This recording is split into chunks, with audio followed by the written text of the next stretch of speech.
Hey, 2024 is almost over. We're a couple of days away from 2025, which is exciting. A brand new year, a new start, maybe some New Year's resolutions or other things.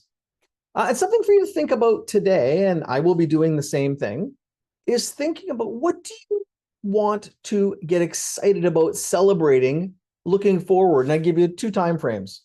Going back to the master plan in your oxygen mask first, that's the last chapter. You can pull it up and it shows you this kind of grid you can use to plan the long term. But if you were to think about something that you wanted to celebrate, like it was one of the biggest milestones or accomplishments in your life, what would happen in the next 10 years? What would happen by 2035 that you would want to throw a massive party for, even if it was just for yourself because you didn't want a whole bunch of people to be there, or if it was to invite a whole pile of people to something massive you would like to achieve in the next 10 years that would be exciting and fulfilling and rewarding.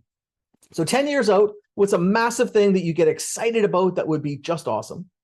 And then when you think about this year, 2025 or the coming year, what would you like to really be laser focused on? One thing, whether it's in your work, for yourself, or in your life, one thing that you're super excited about, that you want to put a lot of energy behind, and it'll give you a lot of energy back when you accomplish it. So two kind of questions. What do you really want to be focused on and excited about for 2035?